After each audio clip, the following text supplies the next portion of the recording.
Welcome. In B part of first lecture, in A part we started integral equations. In today lecture, we will define the linear integral equation as we studied in previous lecture. Then the classification of integral equations. ये हमने वैसे last lecture में कर भी लिया था, but आज एक प्रॉपर वे में करेंगे because the student are demanding for the notes. So today I will deliver lecture in a proper format.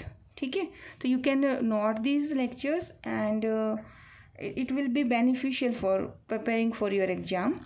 So first of all, I would like to tell you that I will use the notation of this book, linear integral equation by Ram P. Kanwal. ठीक है, तो मेरी mostly जो notation होंगी वो यही होंगी. And in today lecture we will solve two questions which are ask in GRF, CSIR NET exam and GATE exam. So that it belongs to classification. So I am solving those question in today lecture. ठीक है, तो first I am telling the general form कि जैसे आपके पास integral equations n dimension space में भी हो सकती हैं. फिर हमारे पास सिलेबस है कि हमारे पास लीनियर है, तो हम स्टेप बाय स्टेप अपने लीनियर फॉर्म पे जाएंगे इंटीग्रल इक्वेशन की.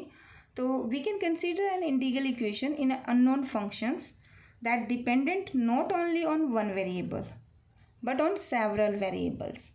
ठीक है, तो एक से ज़्यादा वेरिएबल हो सकते हैं. जैसे आपका जो एस और टी है that is in a vector form, n dimensional vector form में होगा. In that case your form of integral equation can be written by equation 1 and G S F of S plus K S T G of T D T. This integral sign के अंदर unknown आपका है तो integral equation है. But here S and T as I said कि जो आपका unknown function है, अननोन फंक्शन किसका है? एस का. ठीक है ना, that depend on more than one variable, यानी कि वेक्टर फॉर्म का होगा. तो S and T are N dimensional vectors and this region जो इंटीग्रेशन किया है that is the region of N dimensional space होगा. ठीक है, तो ये आपका इंटीग्रल इक्वेशन को हम मोर देन वन वेरिएबल भी कर सकते हैं. ये हायर उसमें है, रिसर्च वगैरह में यूज़ होता है, तो it is not in our syllabus but it is also the form of integral equation. ठीक है, आपके पास इंटीग्रल इक्वेशन इन एग्जिस्टेंस में ऐसी भी हैं जिसमें सेवरल अननोन फंक्शन है. अब देखिए हमारा इस इक्वेशन में अननोन फंक्शन कौन है? ओनली जी. ठीक है ना, तो ऐसा भी हो सकता है इंटीग्रल इक्वेशंस एग्जिस्टेंस में हैं जिसमें आपके सेवरल अननोन फंक्शंस हैं. तो ये भी हमारे सिलेबस में नहीं है, हमारे सिलेबस में है लीनियर इंटीग्रल इक्वेशन. ठीक है, तो in today lecture first I will define this one, then linear operator and then classifications and then the kind of integral equations, Volterra and Fredholm की further first kind, second kind and so on. So the definition of linear integral equation. Linear is important word here. So an integral equation is called a linear if only linear operators are performed in it upon the unknown functions. जैसे यहाँ देखिए आपने ये form की थी K S T G of T is equal to F of S. ठीक है ना, तो यहाँ पे आप एक ऑपरेटर अप्लाई कर सकते हो. क्या अप्लाई कर सकते हो? You can write F of S is equal to, जैसे आपने लैपलेस ट्रांसफॉर्म किया था है ना, तो वो एक ट्रांसफॉर्मेशन फॉर्म ही थी जिसमें आप क्या करते थे, लिमिट लेते थे और कर्नल से मल्टीप्लाई करते थे, ई की माइनस एस टी. अगर आपको मेमोराइज है तो लैपलेस ट्रांसफॉर्म के अंदर. तो यहाँ बात कर रहे हैं लीनियर ऑपरेटर की फॉर्म में. तो यहाँ लीनियर ऑपरेटर जी टी पे अप्लाई कर रहे हैं तो किससे गुना कर रहे हैं? I am applying a kernel here. ठीक है ना, तो you can write this equation in this format also. तो डिपेंडिंग अपॉन कि क्वेश्चन में आपके पास इक्वेशन क्या है, आप उसमें एक लीनियर ऑपरेटर परफॉर्म कर रहे हैं. किसके ऊपर परफॉर्म कर रहे हैं? अननोन फंक्शन पे. अब यहाँ अननोन फंक्शन कौन है? G T. तो this is linear integral equations. And second example of linear is also this one. Here is also the integral operating on g of t. So we can write this and this in the form of linear operator. So these are the linear integral equations. क्योंकि operator जो है वो आपका किस पे है? G of T पर, unknown function पर ही अप्लाई है. अब यहाँ देखो in this question G T का क्या है? स्केयर है. तो ये जो ऑपरेटर आप अप्लाई करोगे that is not apply on the G of T, it is applied on GT square. तो this is a non linear integral equations, non linear integral equation. ठीक है, तो इक्वेशन 1 and 2 these are the example of linear integral equations. ठीक है, सो ये मैंने बातें आपको यही बताई है कि आपका इक्वेशन 1 2 जो है that is written as linear operator is applied on unknown function, तो that is equal to F of S. तो L is appropriate integral operator, जो फर्स्ट में आपका मैंने लिख के दिखाया अभी. तो this one is the same thing, F of S is equal to A to B K S T है. तो I am writing here in place of this one as a linear operator this. ठीक है, तो ये आपकी कौन है, these are the linear integral equation. 1 and 2 linear है एंड थर्ड जो है दैट इज नॉन लीनियर. अब आपके पास है जैसे लैपलेस में आपने लीनियर ऑपरेटर पढ़ा था, तो वो आपकी डिस्ट्रीब्यूटिव प्रॉपर्टी को सेटिस्फाई करता था. सेम इज अगर आपके पास C1 and C2 any constant है and you are applying the operator linear operator on the linear combination of two unknown function G1 and G2 that will split into this form. यानी कि C1 constant है, this one, ये operator आपका किस पर work करेगा, unknown function पे, plus C2 outside and this operator work on this one, operate on this one. ठीक है, तो your this linear operator satisfy the distributive property here. Interest is on linear integral equations. So the most general form of linear integral equation is given by this formula as this equation, sorry, and I already told in the previous lecture. So I'm writing equation number 4, this one, alpha of s gs is equal to f of s plus lambda integration I am writing here A. अब वो limit में लिख mention नहीं कर रही हूँ, reason फ्रीडॉम भी हो सकता है, वोल्ट्रा भी हो सकता है, तो I am not mentioning, but यहाँ अंडरस्टूड है कि कोई अपर लिमिट है यहाँ पर. ठीक है, तो lambda integration A, this is fixed here, lower limit is fixed and constant है आपकी K S T G of T D T.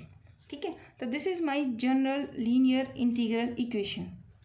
अब इसी की हमने क्लासिफिकेशन करनी है. पहले तो हमने देखना है कि आपकी इंटीग्रल इक्वेशन कौन कौन सी है. तो फर्स्ट ऑफ ऑल पहले बताना है लैम्डा क्या है, एफ एस क्या है, के एस टी कौन है, जी ऑफ एस क्या है, एल्फा एस क्या है. ठीक है, तो here A is my lower limit and it is fixed and also S जो है that is greater than equal to A less than equal to B and your T जो है that is also greater than equal to A less than equal to B. This is mentioned here.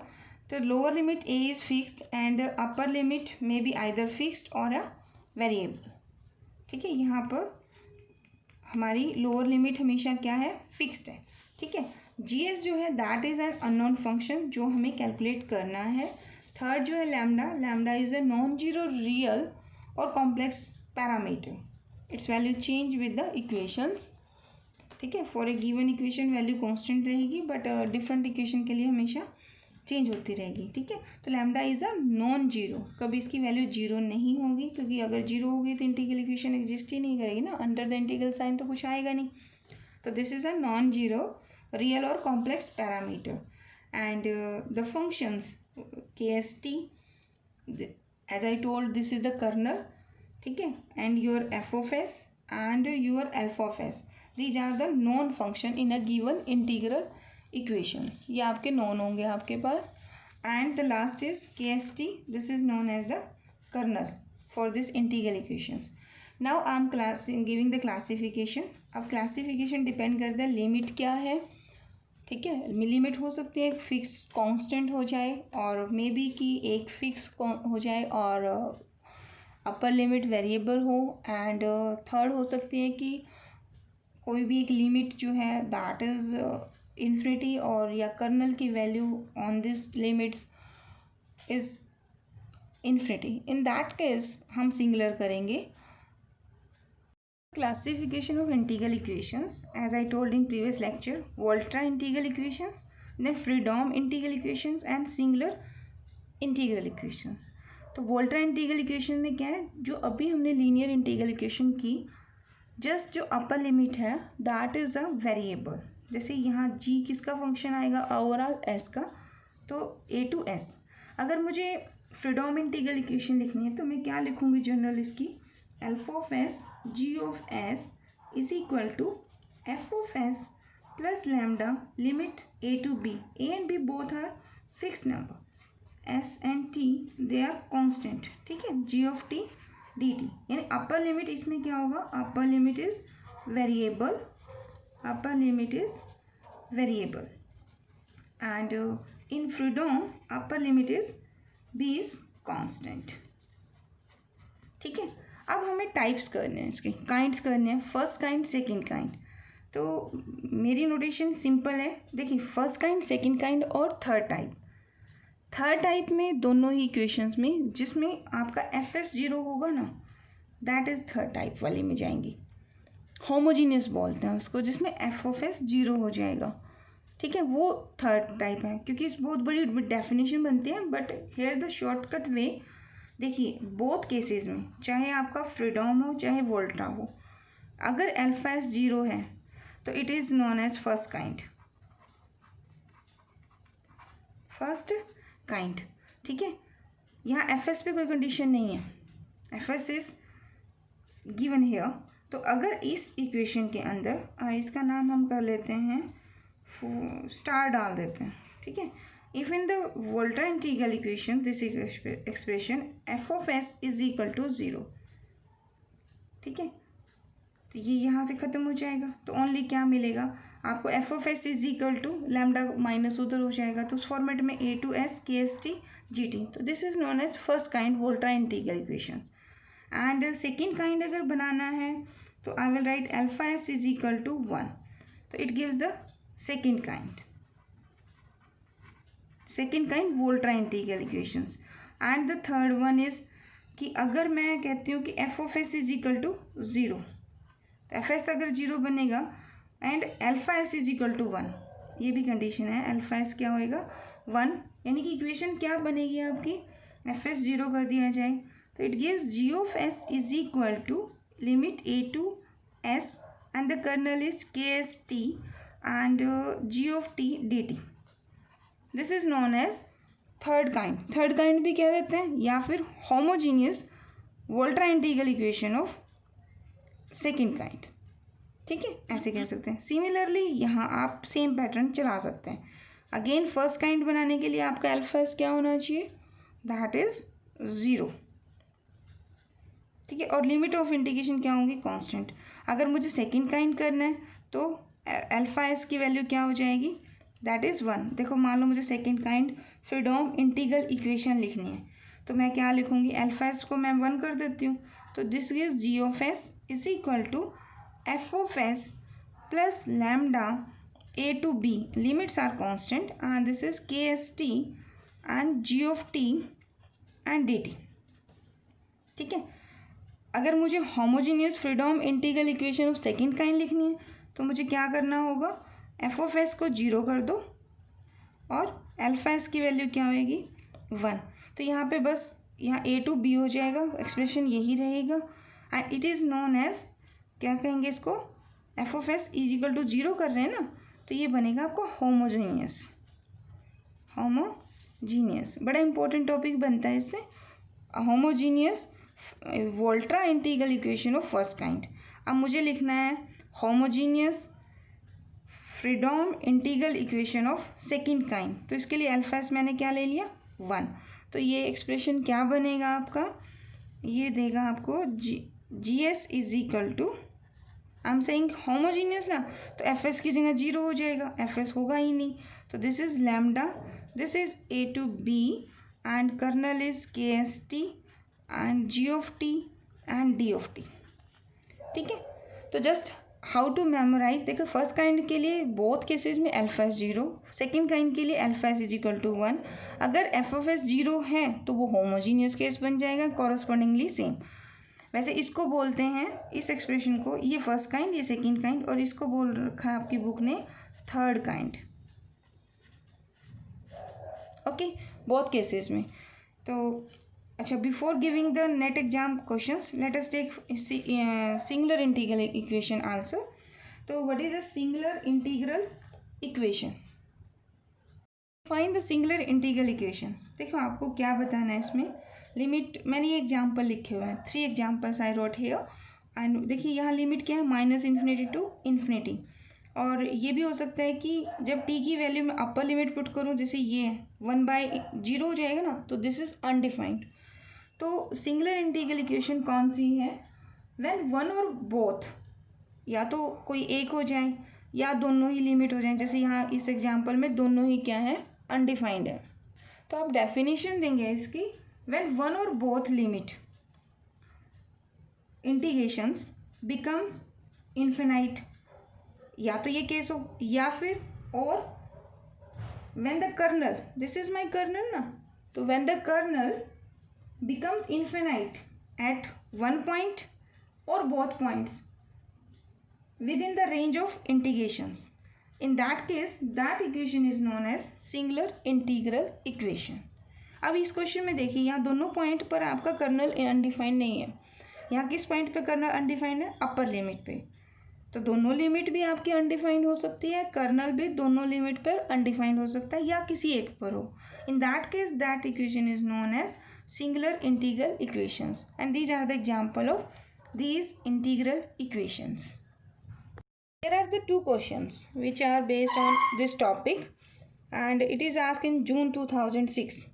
The question is, the equation ux is equal to f of x plus a2x ksxt ut dt is, अब option दिए हुए हैं कि Volterra's linear integral equation है first kind, and Fredholm integral equation है first kind, Volterra integral equation है second kind, Fredholm linear integral equation है second kind.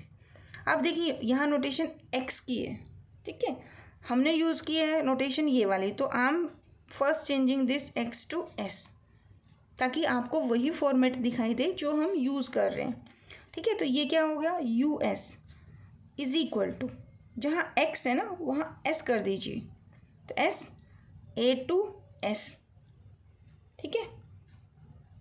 So I am changing x to s, तो this equation is this. अभी आपने देखो यहाँ पे u की जगह क्या नोटेशन यूज़ किया आपने, तो यहाँ g किया है ना, तो बन गया वही फॉर्मेट जो हमने यूज़ किया, g of s is equal to f of s a2s kst g of t dt, है ना। नाउ कंपेयर करो कि ये कौन सा केस है। फर्स्ट चेक करो लिमिट क्या है, लिमिट आपकी s है, तो इसका मतलब वेरिएबल लिमिट है, यानी कि ऑप्शन सेकंड और ऑप्शन फोर्थ ये तो डिस्कार्ड हो गया आपके, ये तो हो नहीं सकते, ठीक है। अब बचा ये वोल्ट्रा। अब वोल्ट्रा में भी ये फर्स्ट काइंड है या सेकंड काइंड है, देखो एफ एस ये एग्जिस्टेंस है, इसका मतलब नॉन होमोजीनियस है। एफ एस 0 होता ना तो ये होमोजीनियस होता, बट ये होमोजीनियस का केस तो है नहीं, तो यानी कि ये फर्स्ट काइंड और सेकंड काइंड में से ही एक है। वोल्ट्रा दोनों में ही ऑप्शन है, या तो आंसर ये है या ये है। अब यहाँ पे कंपेयर करो, जी एस का कोफिशिएंट क्या है, अल्फा एस, तो इस क्वेश्चन में 1 है, तो ये आपकी वोल्ट्रा लीनियर इंटीग्रल इक्वेशन है और सेकेंड काइंड। तो your answer is C part, ठीक है। तो ये 2006 का क्वेश्चन था। Let us take one more example.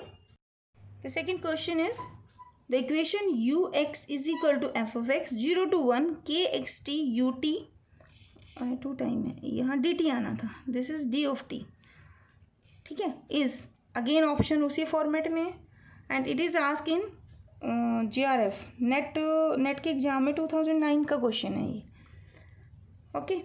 तो first I will change the notation जो हमने अभी की थी, change this x to s, ठीक है, और u को भी मैं अपने माइंड में चेंज कर लेती हूँ कि ये मेरा g है यहाँ पर, ठीक है, this is d of t।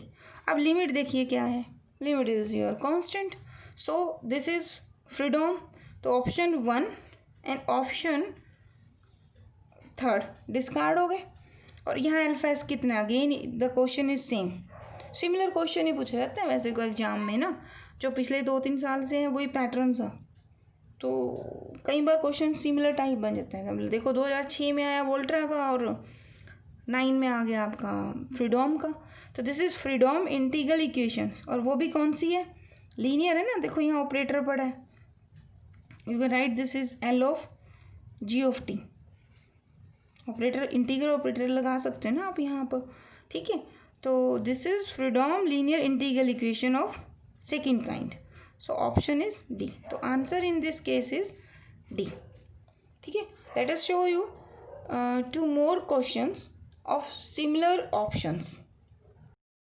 The question statement is different from the question as I solved previous page. Here the question क्या है? The integral equation corresponding to initial value problem this. तो ये portion हमने ये आपने वैसे differential equation में first sem में किया होगा कि एक डिफरेंशियल इक्वेशन गिवन है, इसके कॉरस्पॉन्डिंग इंटीग्रल इक्वेशन निकालो. ये आपके डिफरेंशियल इक्वेशन फर्स्ट सेम के अंदर फर्स्ट यूनिट के एंड में सिलेबस में है. ठीक है. हम यहाँ पे भी करेंगे. मैं नेक्स्ट जो लेक्चर है वो इसी टॉपिक पे बनाऊंगी कि गिवन डिफरेंशियल इक्वेशन से इंटीग्रल कैसे लिखते हैं, और इंटीग्रल को अगर डिफरेंशिएट कर दिया जाए तो लिबनिज रूल लगा के तो उसके कॉरस्पॉन्डिंग डिफरेंशियल इक्वेशन कैसे निकालते हैं. ठीक है. तो ये क्वेश्चन हम नेक्स्ट लेक्चर्स के लिए किया है. अच्छा, मैं क्या दिखाना चाहते थे? I want to show you this thing कि देखो क्वेश्चन यही वाला है, डिफरेंशियल इक्वेशन है, इनिशियल कंडीशन बाउंड्री कंडीशंस आपको गिवन होगी, तो जब आप इसे सॉल्व करेंगे तो ऐसे कोई ना कोई इक्वेशन बन जाएगी. जैसे इनमें से कोई भी ले लो, मान लो कोई पूछेगी ये कौन सी टाइप की है. अब ये देखो लिमिट क्या है, वेरिएबल है, तो ये वोल्ट्रा है, ये एफ एस पड़ा. एक्स की जगह इस क्वेश्चन में क्या चेंज करेंगे आप? एस कर देंगे. ठीक है. तो इनकी टाइप बता सकते हैं. अब ये वाली कौन सी है? वोल्ट्रा इंटीग्रल इक्वेशन है, और अल्फा एस की वैल्यू 1 है, तो ये फर्स्ट सेकंड काइंड है. सिमिलरली अगर ये इंटीग्रल इक्वेशन है, अब इसको सॉल्व करोगे कोई ना कोई इस तरह का फॉर्मेट मिलेगा आपको. उस फॉर्मेट को देख के आप आइडिया लगाएंगे कि इनमें से कौन सी इक्वेशन है. तो ये क्वेश्चन हम कमिंग लेक्चर्स में सॉल्व करेंगे. ठीक है. तो आज हमने लेक्चर फर्स्ट कंप्लीट कर लिया, A part and B part, and इसमें टॉपिक हमने कवर किया क्लासिफिकेशन ऑफ इंटीग्रल इक्वेशंस, और डेफिनेशन भी की थी. ठीक है. Thank you so much for watching.